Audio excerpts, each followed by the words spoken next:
Health and Wellness Initiative in Arlington Heights. And we're very grateful for Northwest Community Hospital for hosting this evening. It's such a beautiful auditorium and a nice place to be. Tonight we have two wonderful speakers, and in the honor of October and being Mental Illness Month, we're doing mental health preparation and awareness so that you have ways to help your own body cope with the stresses of life. Renee Renz will be speaking first, and she is a certified GAPS practitioner and a wonderful human being. And she helps immensely, not only with the mental piece, but also with our digestion. She's going to be talking a lot tonight, obviously she'll be going into it, but about how our digestion and that gut piece really can affect the psychology and the mental piece of our life. And the other wonderful speaker will be Mihaela, and she'll be going through meditation and how we can do things on a daily basis to really help benefit and reduce our stress and just learn and enjoy life as we go through it. So I'm going to turn it over to Renee right now. Again, thanks for coming. And if you have any questions, we'll be doing questions at the end. All right, great. Okay, thanks, Wendy, and thank you everyone for coming. It's great to see you all out this evening here. And as Lindy said, I'm a gut. Love the gut. She said I'm board certified in gut GAPS. Gut, it stands for gut and psychology syndrome, so it is that connection between. Too fast. You could not keep up. Yes, I didn't attest to that, we're trying to teach stress, right? So that sends you to stress, right? And gets you all on that, oh no, what do I do, right? So that's what we want to, what can you do so that you can cope with those crazy things that happen in life? I kind of, I like this as a gut geek, I love all things gastronomic, and I love the definition, it deals with things relating to food and cookery, and just to kind of understand my mindset, to me, food is anything that nourishes you or things you digest. So it's not just what you put in your mouth, what do you put in your mind, what do you put in your environment, who are your friends around you, what are the daily habits that you do every day. All these things are coming in and processing for your better health or not. And it's all these little things that add up to making us who we are and how we're able to process in the world. Oops, now we're going, okay, I'm going to stick with here. I'm going to work with that thing for some reason. So when we talk, we're here to talk about mental health. So I said, why the gut? And I found this article in Scientific America that talks about, how the gut's second brain does influence mood and well-being. And it's kind of nice to see nowadays and hear, everybody's talking about probiotics and the creatures within and, gut health and, everybody's got IBD and all these issues, and often, and that's what Dr. Natasha Campbell-McBride is the creator of GAPS, and dealing with kids with autism is how she got into this world. And so you have anxiety, depression, and all these mental issues all the time, really, whether you notice it or not. Someone with a mental disorder also has some level of gut disorder, and vice versa. So, are you guys familiar with the gut-brain connection? Is that something you've heard before? Is this something all new? No, never heard. No?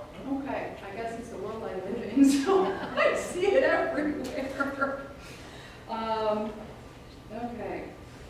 So when we're talking about, the gut is the second brain, and often you follow your gut, when you have that gut feeling, this is our enteric nervous system. So the nervous system, you think of the brain as the spinal column, and it's sending messages from the brain to the rest of the body. There's just as many, if not more, messages going from the gut to the brain. And these are processed through the body using neurotransmitters. That's how the brain sends signals, and that's how the gut sends signals back. And these neurotransmitters, this I just kind of pulled up online, they're brain chemicals that communicate throughout the body and relay signals telling your heart to beat, your lungs to breathe, your stomach to digest. But they also affect mood. circulation, sleep, weight, and there can be adverse symptoms when these neurotransmitters are out of balance. And things that can make them out of balance are stress, poor diet, neurotoxins. I highlighted that because we're going to be talking about those a little bit more later. Genetic predisposition, drugs, alcohol, caffeine can affect your neurotransmitters.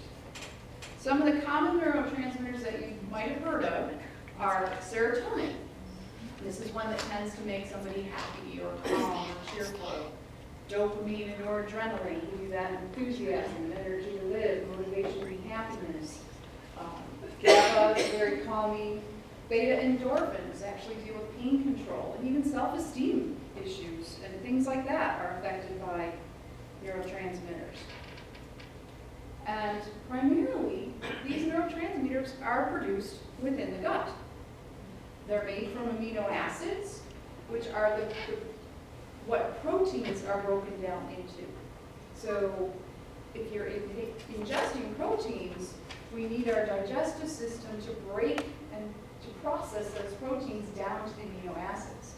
So if that digestive system is not able to complete that process, that's going to be an issue. And to also do this process, there's many cofactors needed, like various vitamins, vitamin C, your B vitamins, niacin, magnesium, zinc. And again, things aren't processing well in the gut. You're not necessarily going to have all these cofactors, so there's pieces missing, so things aren't going to happen as they should. Does that make sense? So you're not going to have all these neurotransmitters in proper balance to keep you in that happy, steady, even mood, or to find happiness even perhaps. And all these can't even transmit without fat. And fat has been the devil in diets, but truly healthy fats are so needed by the body. Now, neurotoxins, I told you to note that. So there's neurotransmitters sending messages through the body. When some of these things are not processing properly through our body system, neurotoxins can be created. These obviously are a source of major toxicity in the body, and unfortunately they're produced because things are not processing right in the gut.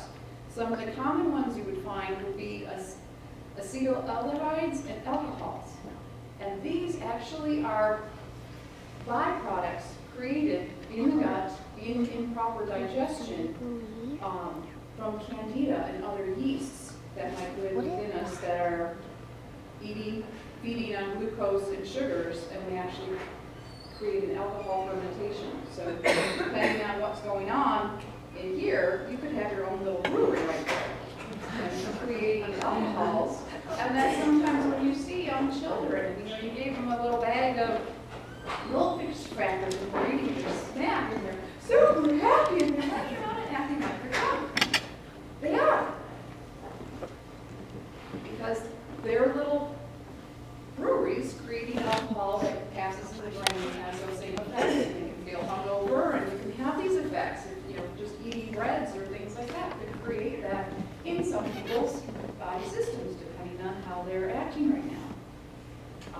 Dermorphin and deltorphin are some really potent neurotoxins with unusually high blood-brain barrier penetration rate.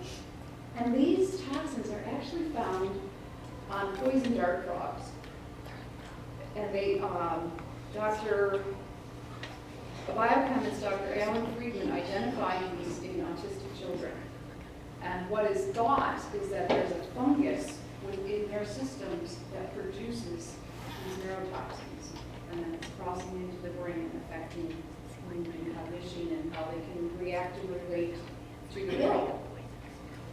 And then gluteomorphins and casomorphins. These are what are produced in individuals who cannot process gluten and dairy.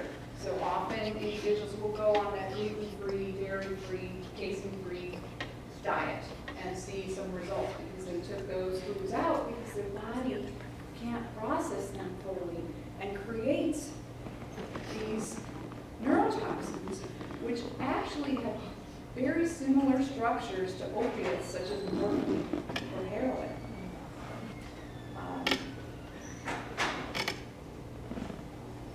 So just looking at people who can't process their brains, some people are so addicted to their bread, and it is an addiction. People, these are just some of the common side effects of a heroin or morphine that you might see if you have that yourself or see that in your children or family members. And heroin is in that morphine family too, and it can suppress breathing, increase feelings of pleasure in the limbic system, which controls emotions. You have somebody again with that bipolar, they're really happy in a minute and depressed another, up and down. Can block pain messages, and they have a really high tolerance for pain. And with this, the body adapts to the presence of these drugs and experiences withdrawal. And I've heard on our GAPS forum, some people comment how the clients, withdrawal from some of these grains and foods is harder than withdrawing from heroin and drugs. And a couple of years ago at the gluten-free conference over in Schaumburg, and there was a van parked in the parking lot, and on the side of the van it said, high fructose corn syrup, the gateway drug. And really these things can be that first step to that addiction. That, and as if kids start eating some of these foods, and that's what gives them the high, that gives them the high that they are not getting because they don't have the neurotransmitters, so then they do get addicted very easily to the drugs. That's why some kids can have like one hit of something illegal and they're hooked, whereas sometimes some individuals can do it and step aside. They're hooked. They're in that addictive place. So if this is all kind of monitored and balanced by the health and integrity of that digestive tract, what maintains that? Does anybody know what's a big factor in maintaining the health of your digestive system? Flora. Flora. Absolutely. Very good. Also known as like your human microbiome or microbiota, the flora.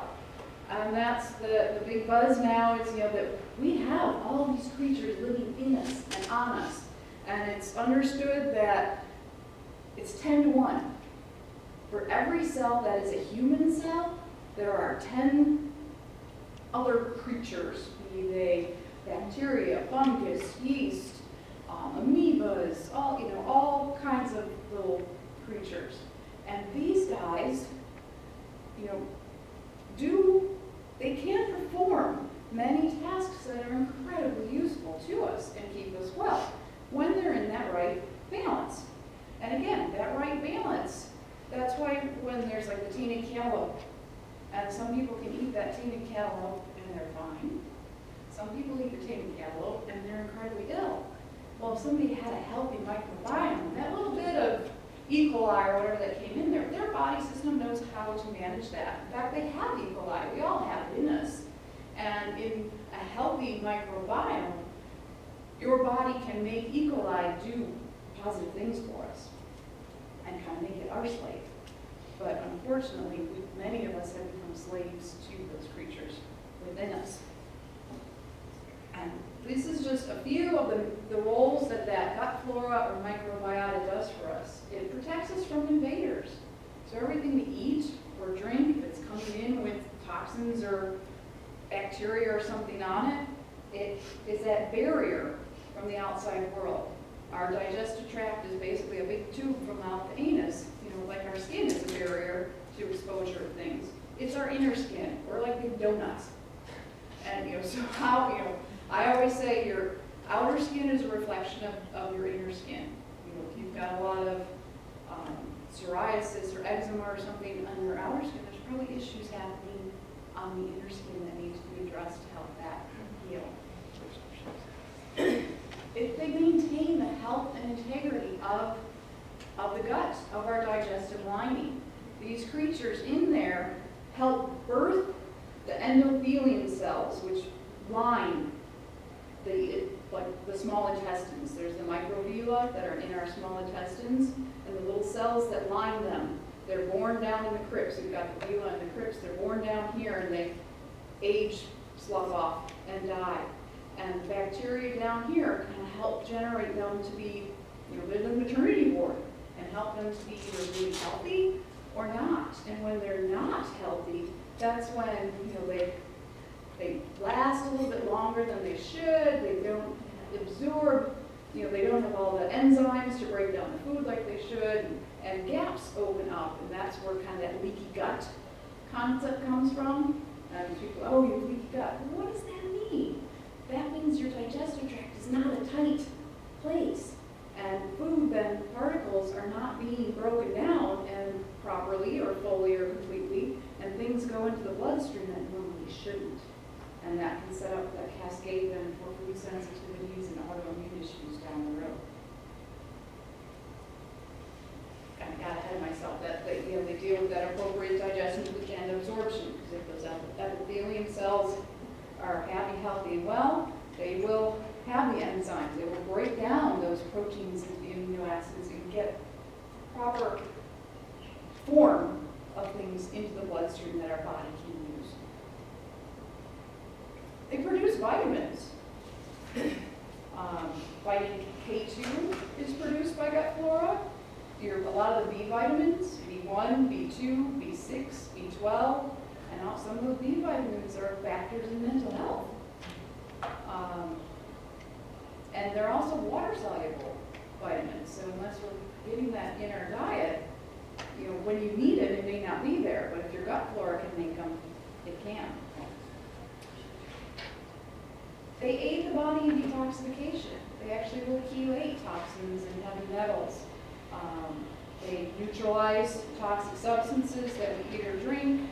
Some of those would include like nitrates, indols, phenols. They inactivate histamine, and like I said, they chelate metals and poisons and even other carcinogens. And a huge thing our gut flora does is modulate our immune system. They say see numbers between 80 to 90% of our immune system is in our gut. It really is the right hand of our immunity. So really, we as humans cannot survive without our gut flora. If the gut flora is damaged, even if you eat the best foods and the best supplements in the world, they don't necessarily stand a chance of being broken down and absorbed. So what can you do? Obviously, you want to heal and seal your digestive tract. And that is the premise behind the GAPS nutritional protocol. What we're looking at is to normalize that gut flora, heal and seal that intestinal tract so that what you eat is properly ingested and broken down and absorbed. And obviously, if you're not absorbing your nutrients, you probably have nutritional deficiencies. So if we can get things functioning properly, we can restore those deficiencies, get the immune system functioning properly, remove toxins from the body, because the body can't, it can't even get all the nutrients it needs. It doesn't have the, it's probably going to put the toxins on hold. That's why it stores them in the body in various ways. Not even you can the body itself has a amazing system that we're still learning so much about today. But if we can get that functioning properly, that is huge. And again, that will help with mental health as well as physical health. This is a protocol, the length of time it takes to heal and seal. It's not meant to be a lifelong diet, although some people follow some of those premises because they just feel better that way. But it is meant to actually be a healing protocol so you can change things and then move on to a healthy whole food type diet. This hospital still be built whenever I'm Depending on growing how up. severe the condition is going into it, your age, how well you adhere to the diet. On average, as Dr. Natasha Campbell-McBride says, it usually takes about 2 years. And often if you think about how long you've had a condition, if you've had it 10 years, 20 years, 30 years, a couple of years invested in your health is really not that big a deal for the benefits that you will gain. And again, it's not simply looking at food. Food is a major component, but we are multi-level beings here. And food is a huge part. And again, one man's food can be another man's poison.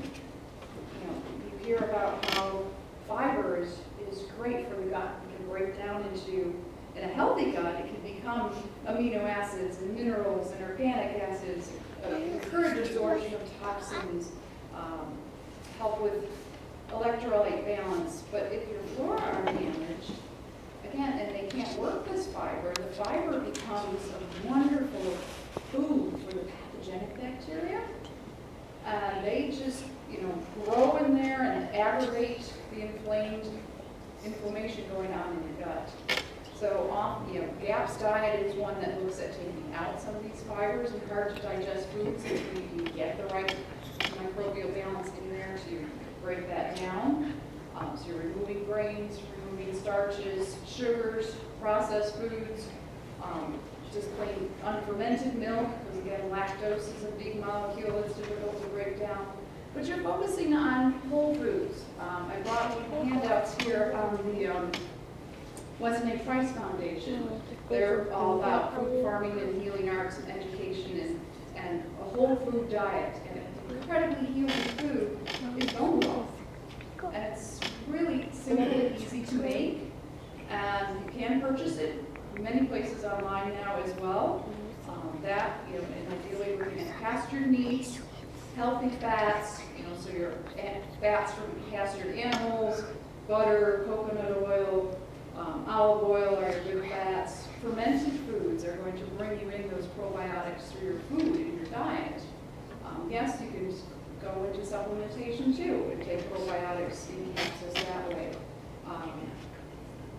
But sometimes getting these foods, eating these foods, tasting these foods, making these foods is a whole new world.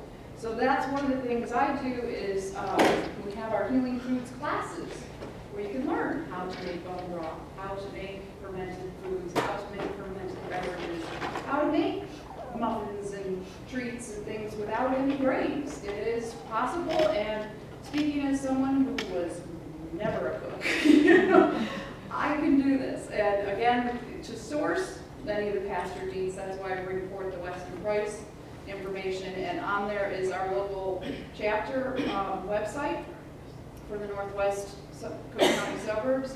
And there's pages on there where you can source pastured eggs, pastured meats, raw dairy, organic fruits and vegetables, and there's other events like that. Just taking into account not just your food, but supplementation plays in there. Like I said, we try to keep supplementation to a minimum, because again, supplement completes something else.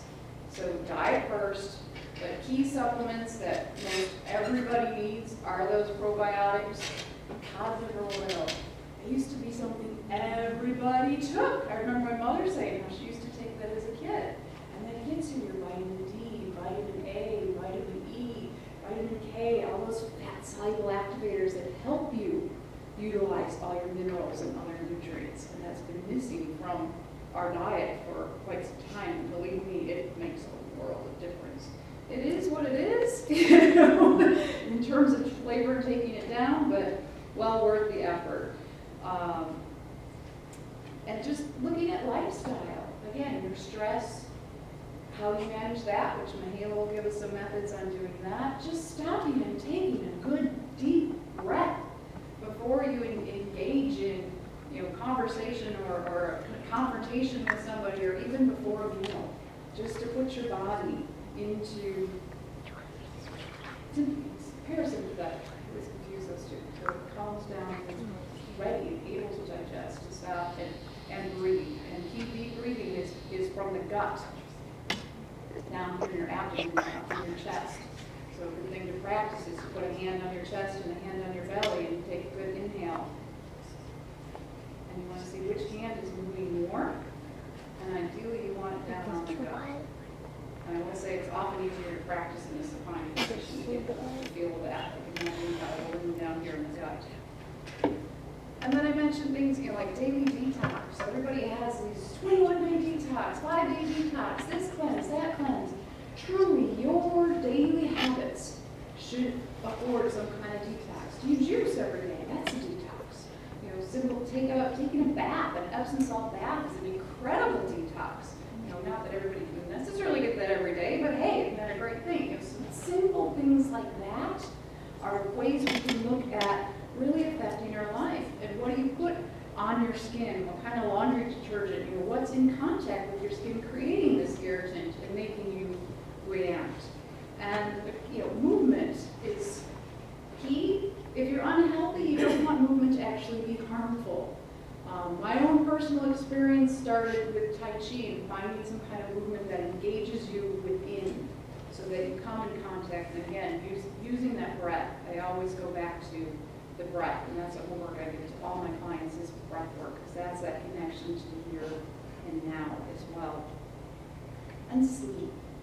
Sleep does so much for us, and just keeping regular habits, going to bed at the same time, waking up at the same time, and aiming to get 7-8 hours sleep each night is really the ideal. But it's just little things, and that's, I don't want to overwhelm, and that's, you know, it can be when you delve into something new like this, and you're like, oh my God, I don't know anything, I have to do this, I have to do that, I got to, you know, there's so many things. Pick one. Pick one thing and master it. Make it your habit. And once that's a habit, you pick another one. And kind of when I teach my classes on explaining, going through the whole GAPS protocol, we meet every other week. So you have 2 weeks to kind of process something, think about trying it, and start to put it in practice before you learn something new. And if you can integrate one small, itty-bitty habit every 2 weeks, that's 26 new things a year. That's huge, you know, even if you take some time off, 20 new things a year, you know, for holidays or travel, you know, that's going to make a huge difference in your life. And this is kind of my mantra. Any good farmer, you know, I'm a freak about where my food and everything comes from, and whether they're growing vegetables or growing animals, whatever they produce is only as good as the health of the soil that those plants and animals are on. Microbiome, gut flora, this is our soil. We are farmers too. So maintain that health of that soil, and you will maintain your overall health. So that's what I'm saying, you know, health lies in your hands, your daily habits, those little things you do regularly are going to affect that health of your soil, and that soil is going to reap what you sow, you will grow rewarding fruits. So that's, you know, what I do is I educate, I guide, and I support and help you on your healing journey in whatever ways, you know, through diet, food, and lifestyle.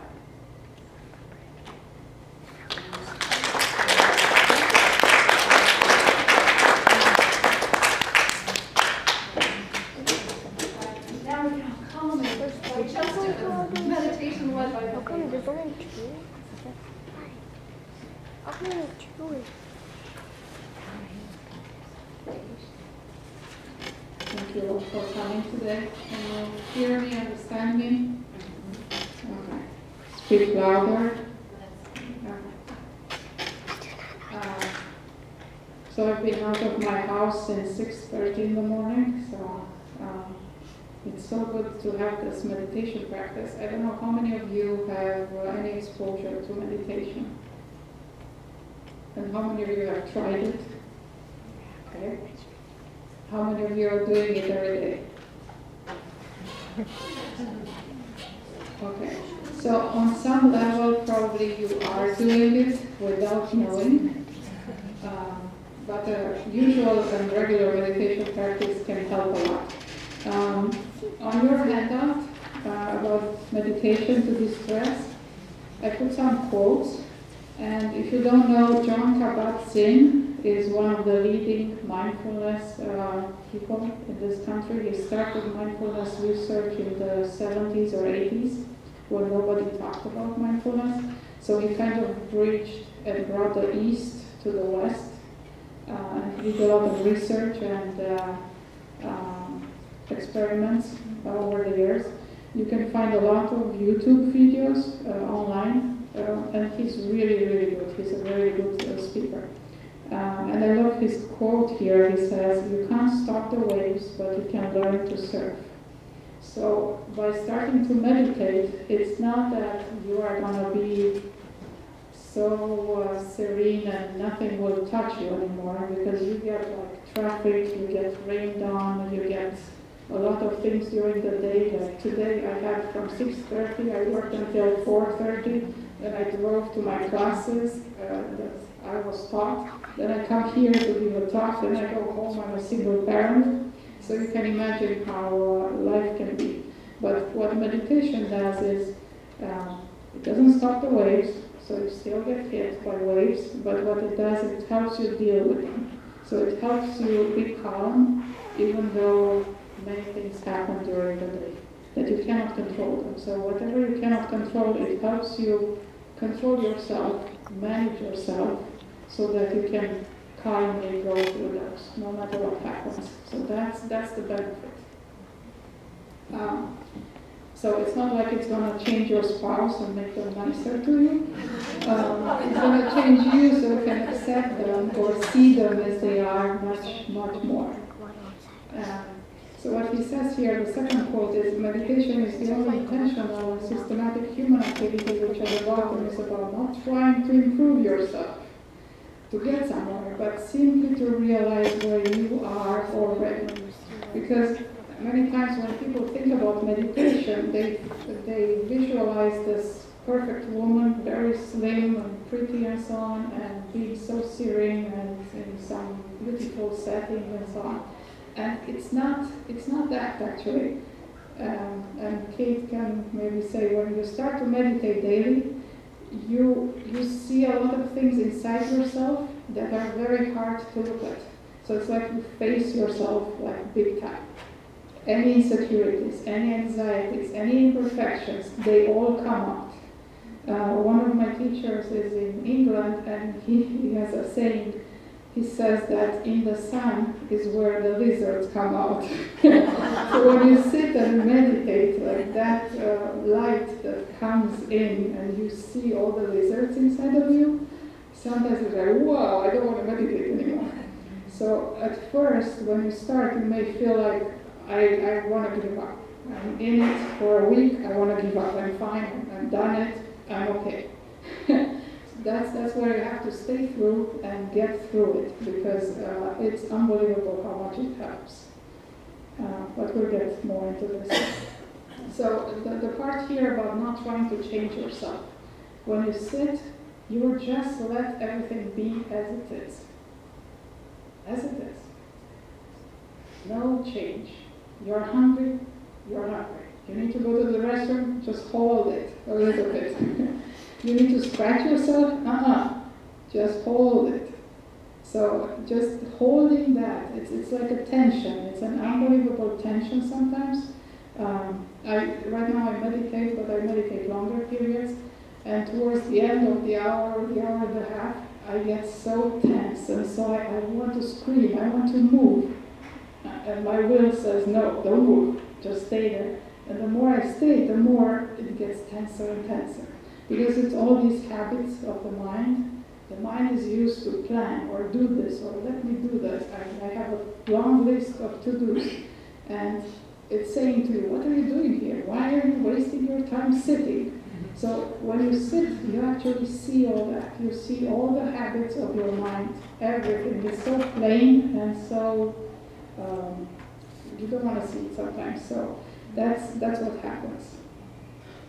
Another thing here, the quote on the bottom says, most people fail in life because they major in minor things.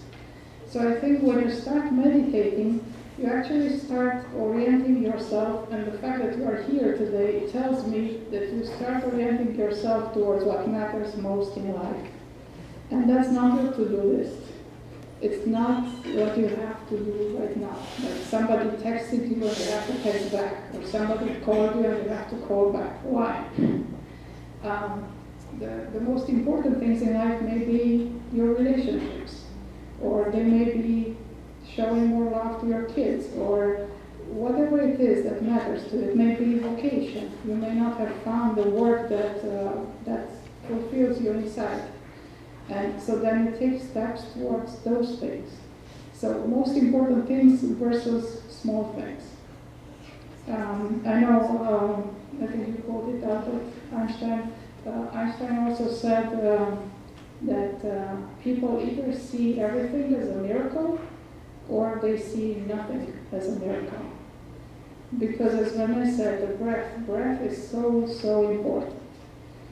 And if you, okay, we can do a short meditation. So if you would close your eyes.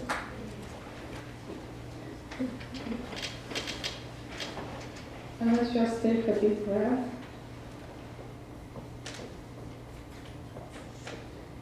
And when you take the deep breath, just let everything be. Let the noises in the room be. Let everything that you feel inside, let it be as it is. If you feel like yawning, just yawn. If you feel tense in the shoulders, that's okay. Everything is fine. You don't need to change yourself. You don't need to be different than you are. Right now, in this moment, you are perfect as you are. And try, we can do a short body scan. So we'll start at the top of your head. And try to feel the top of the head from the inside.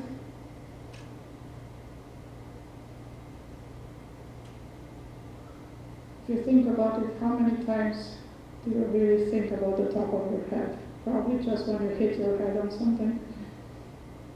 Then you go down inside, from the inside, and you can feel your cheeks. Then you can feel your lips.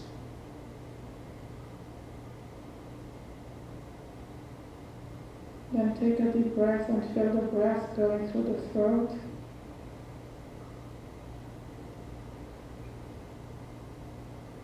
And then you feel your shoulders.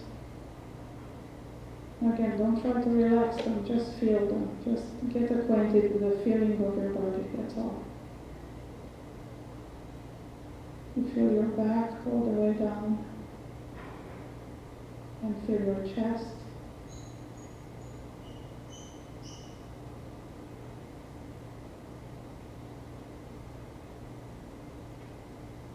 Then feel your body on the chair, the thighs, your knees bent.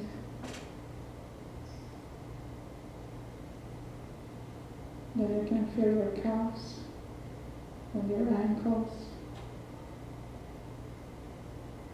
and the feet on the floor.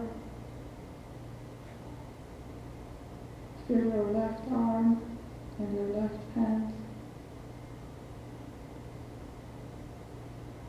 Feel your right arm and your right hand.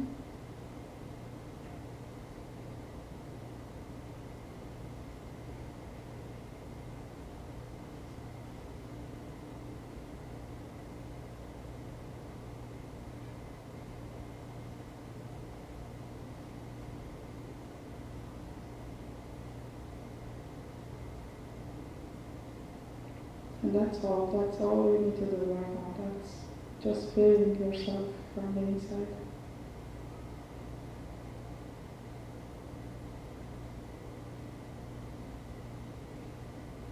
So take a couple deep breaths more, and then you can open your eyes.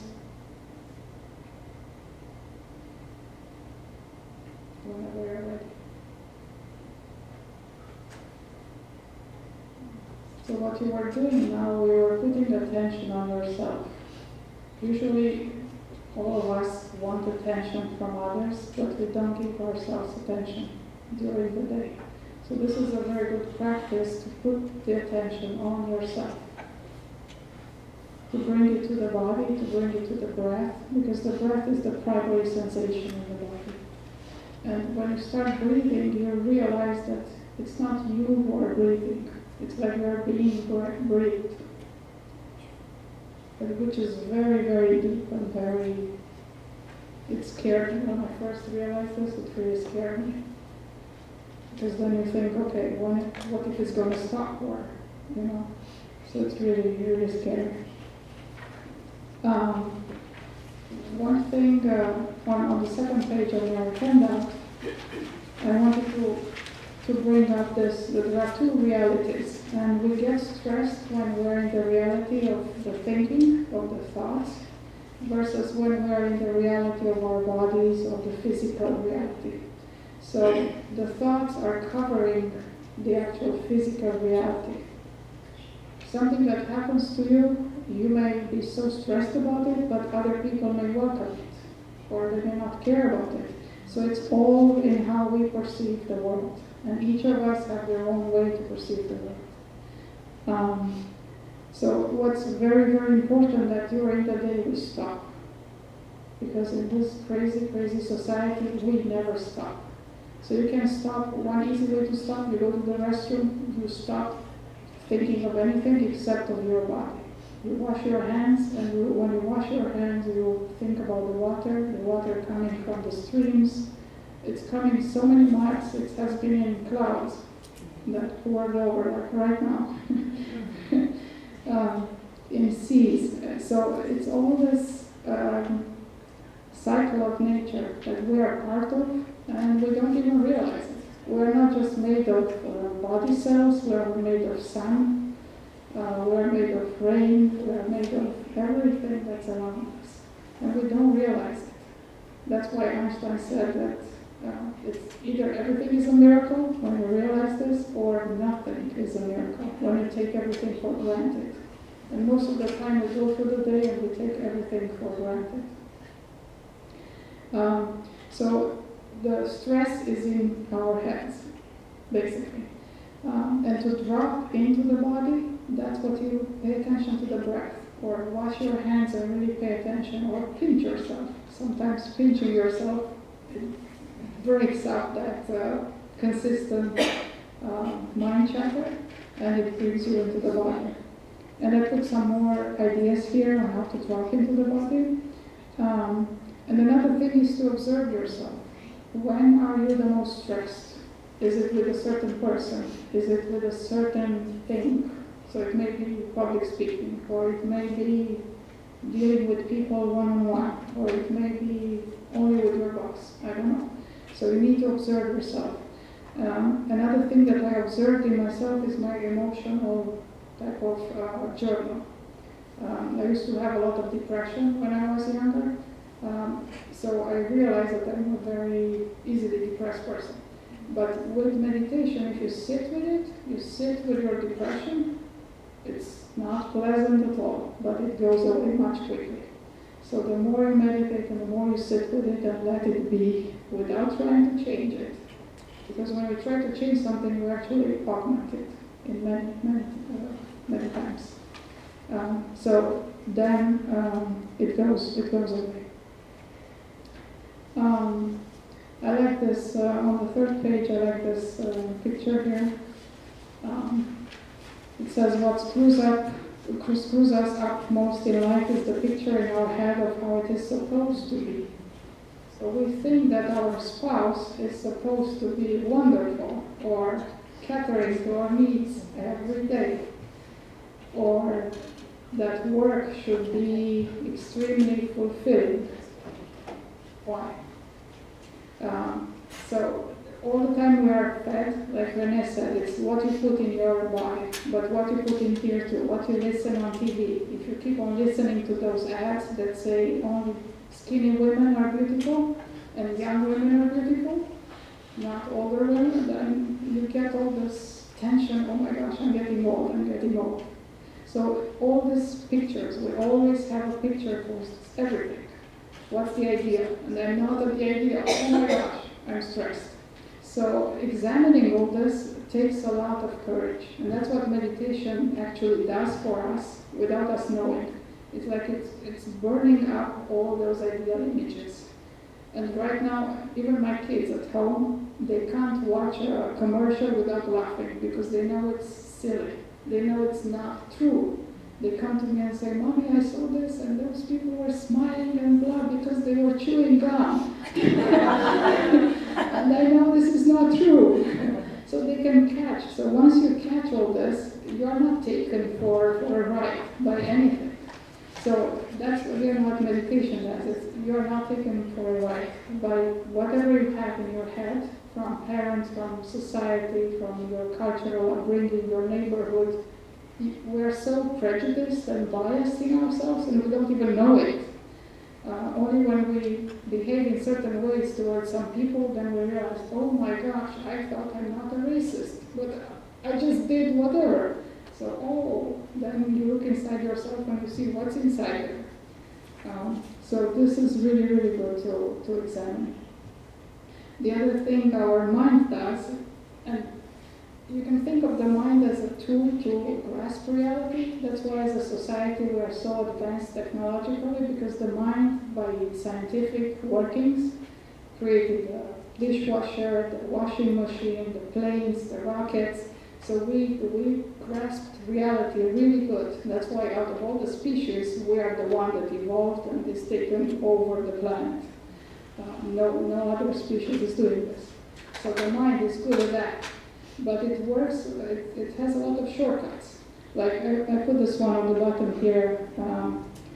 The siren blew, the dishwasher broke down. Now I know that sirens break dishwashers. So we put things together, one and one, even though it's not the same thing. But we associate things like this. Or something happened in early childhood. I don't know, something with your mom probably, and now you hate all the women in the world. So all the things like this, they're inside of us and they drive our lives and we don't realize it. Or we have in our heads the belief many people have that I'm not good enough. But again, as Renee said, what does it mean I'm not good enough? What is that? Good for what? Enough for what? To whose standards am I not good enough? So all these, if you really look at them and look again, because this meditation is really tedious work. It's boring. It's not like video games where you press the button and you exit the world and you get into a better world. It's just sitting in this damn world as it is, minute after minute, day after day, and just making peace with it. That's all. You can't change the world. We're here. And who said, the French philosopher Jean-Paul Sartre, he said, hell is other people. We sit in that hell with the other people day by day. We live with them in our house. So meditation is just letting things be as they are, because that's what it is. And sometimes we want them to be different. But why? I mean, do we prefer to have a better relationship with them, or that they pick up their socks from the floor all the time? So it's what do you want there?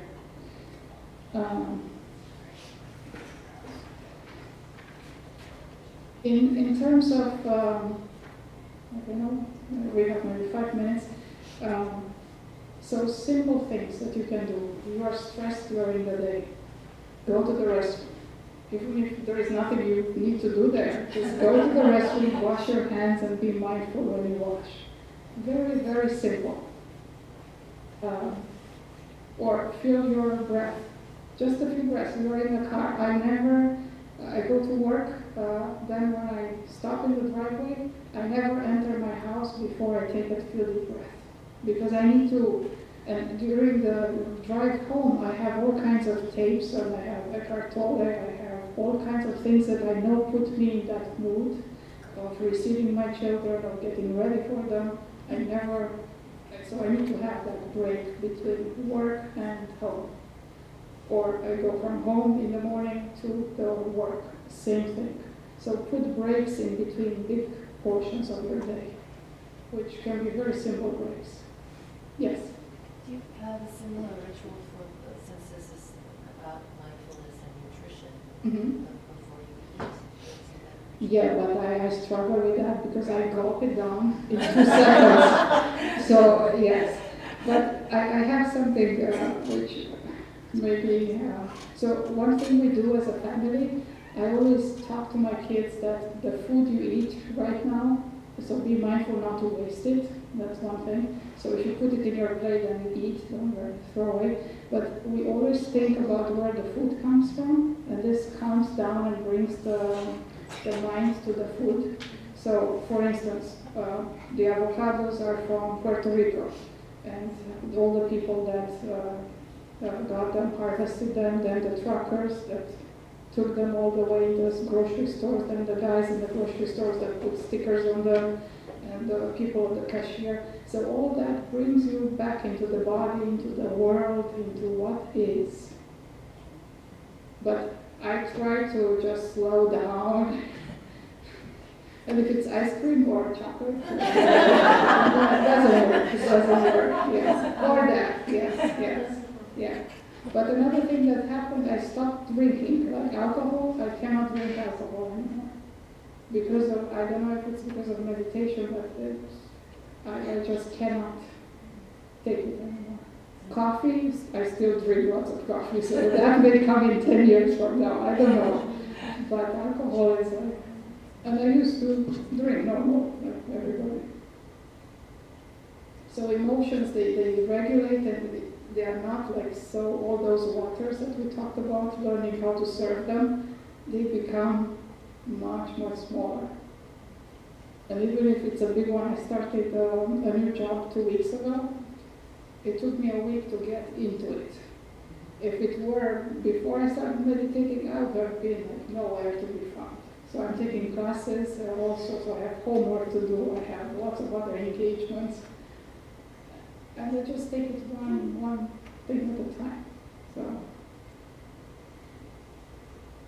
So it's, again, simple things. Simple. And the end of it is, the idea will be to accept everything as it is. Because just think about it, if you accept everything right now that's in your life as it is, then you have no problem, isn't it? This doesn't mean that you don't go and change stuff, as you can, but some things you cannot. Like aging, we all age. My hair starts falling, you're going to still bush and stuff, but it starts falling a lot. There is nothing, I mean, why should I have a picture of somebody with hair? Maybe I'll be bald in 2 years. Not really, but we have all these mental pictures that we should have a certain way of the hair and a certain this and your skin not to be wrinkled and blah. In my grandma, she's 82, she's all wrinkled. So it's all this in our heads. Or that women shouldn't have hair on their legs. Like, who says that? Yeah. So I saw somebody was saying that. Yeah, so it's all of this inquiry, self-inquiry, examining all this and seeing what's your position on it. Do you want that belief? Do you want to hold on that belief, or can you let it go? And the more you let go, the more free you are. It's like decluttering. It's like Renee said with the gut. We ingest all kinds of food, but they don't, the bad things don't get out of us. Well, with beliefs and stuff, we ingest them in our heads since we are born, and they never come out unless we look at them. And once you look at them, something magical happens, they disappear. When you look and keep looking at them, they don't have a hold on you anymore. So you can become free of them. Yeah. Is there like a time that you recommend to meditate? Okay, that's a good question. Everybody says in the morning, I cannot, for the life of me. So I do it at night. Okay. Today I couldn't because I had one thing after another. I was out of the house, but I was in the car, and I just let things be in the car as they were. So I consider that half hour here, half hour there as my meditation, because there is nothing else I can do. So you also need to be flexible. If you decide to do 10 minutes every day, try it. Try in the morning, see if it works for you. The next day, try in the afternoon, try it at night, see whatever works. At some point, you'll settle on something. And then it will be. You just need to stick to it, because you may say, oh, I'm sick, I won't do it. Do it. Because the regularity is what breaks the story. Your mind is like a wheel that moves. So the more you put something on it to break it, a little bit today, a little bit tomorrow, the more it slows down, and then it doesn't spin so much, and then things just happen. And you respond to them naturally.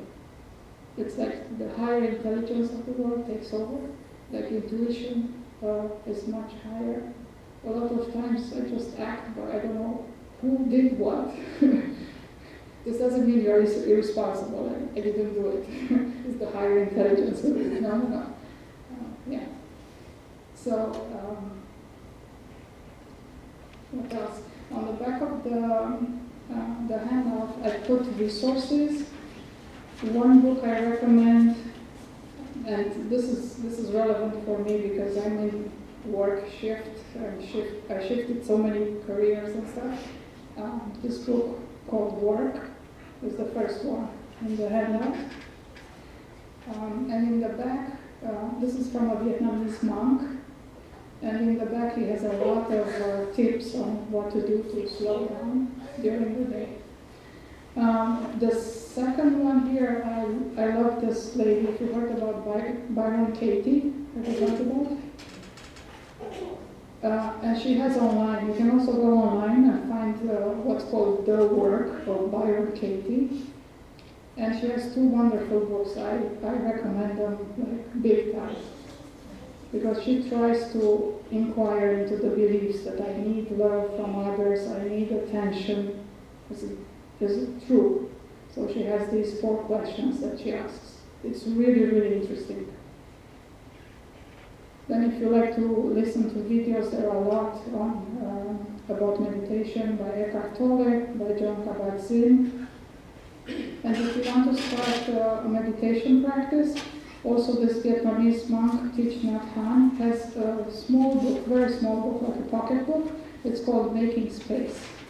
So not only space in your house, you can buy a cushion and then design a corner in the house for meditation, or just fold a towel.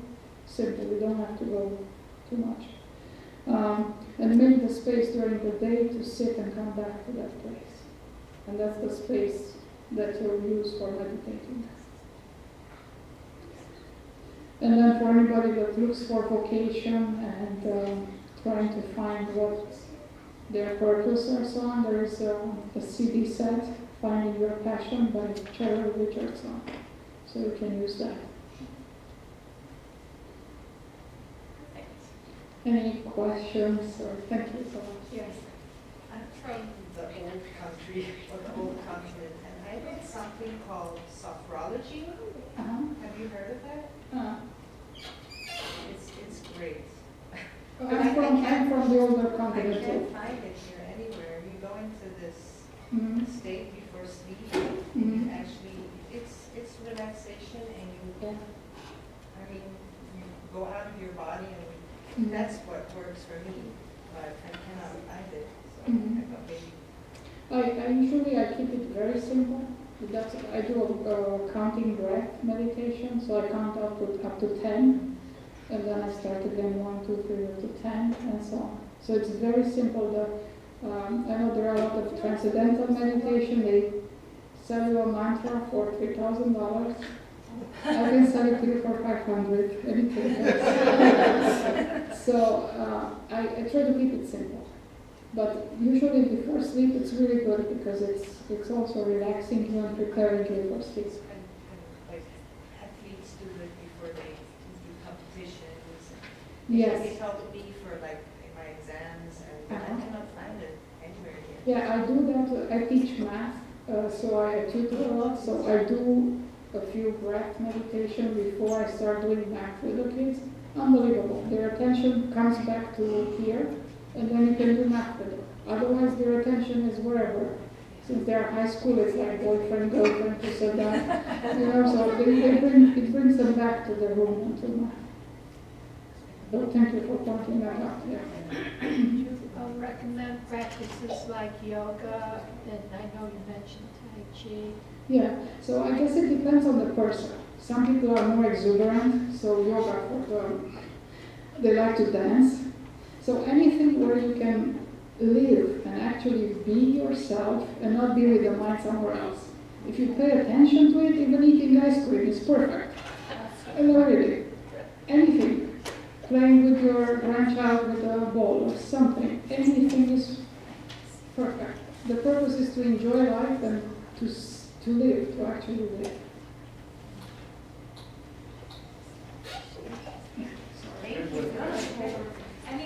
Any other questions tonight? for either Renee or Mihaela?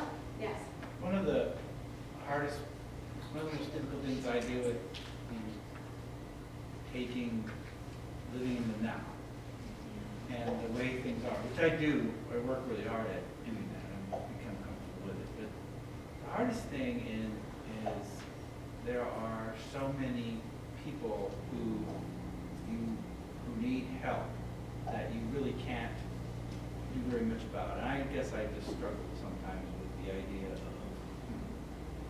I'm okay with the world. That's, putting in balance, should I help another one, or should I take 10 minutes and sit by myself? The thing is that if you keep on helping people and you are not okay yourself, what you give to them, you will resent. So it's becoming toxic in some way, because you give from something that you don't have. You are too much into the not having. So what I found is the more I am happy, which sounds very selfish, but the more I am happy, the more I could help people. So if I didn't take the time to meditate for all these years, I couldn't be here to tell you about this. So it's a different type of helping. The helping becomes healthy because, you know what I'm saying? Because you are happy and healthy. So trying to keep your balance is first the priority. It's not selfish at all, because when we're out of balance, we become so negative. When we're upset or angry or something, we put that negativity all around us. Even if you try to help it and you smile, and underneath there is no smile.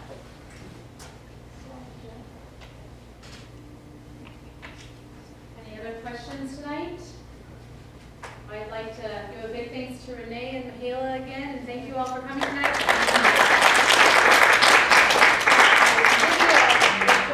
Also, this is painted. If you want to learn more about the Health and Wellness Initiative, we have a Facebook page. That's the Health and Wellness Initiative of Arlington Heights.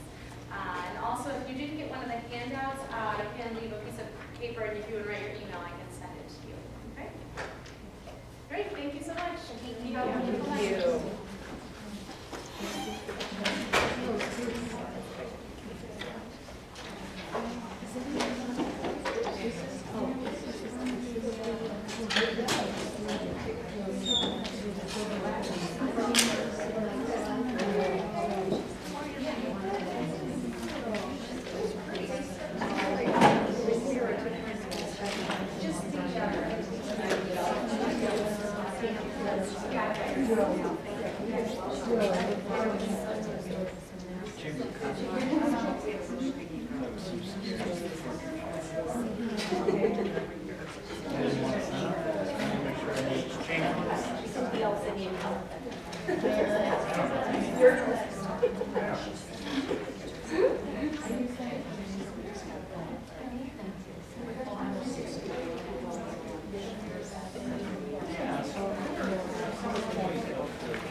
And actually, I stopped watching the news. Everything is negative. So the only problem with that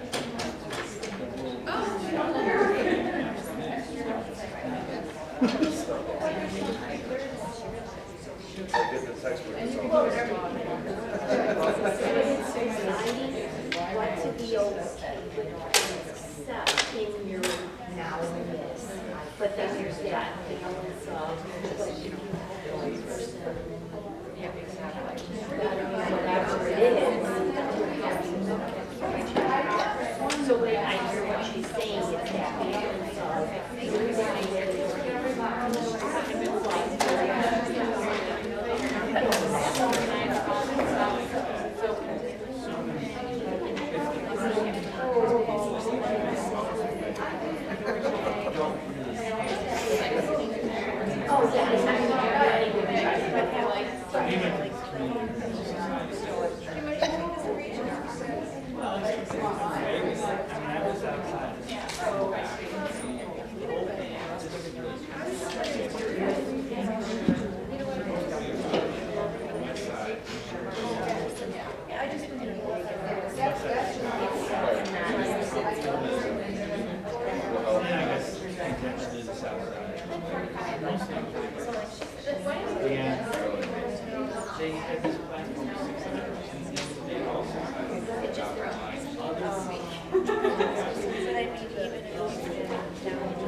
getting the help. We're not getting the help. And I did.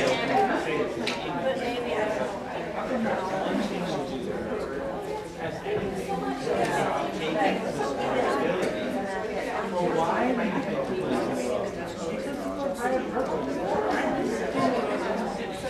It's like saying, there's this old story about correlation. There was a Russian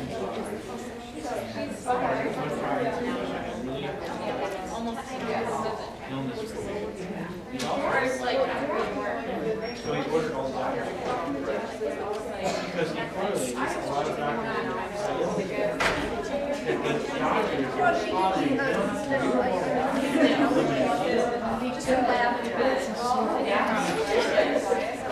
So it's the same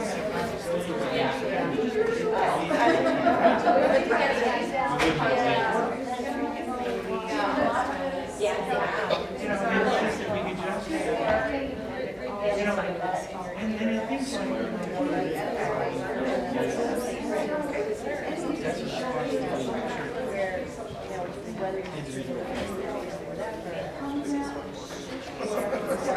Don't be afraid to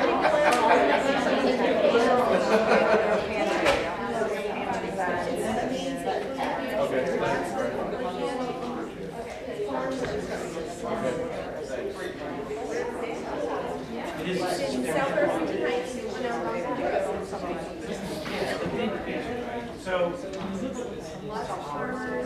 So, Arlington, we have two houses, the second half, are all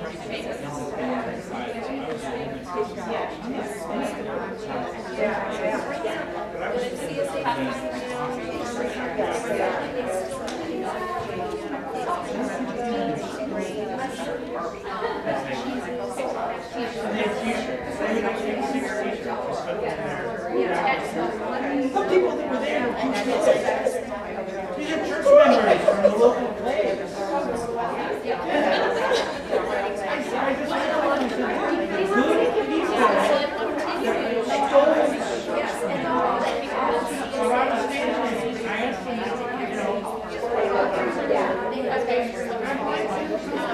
Do we not understand that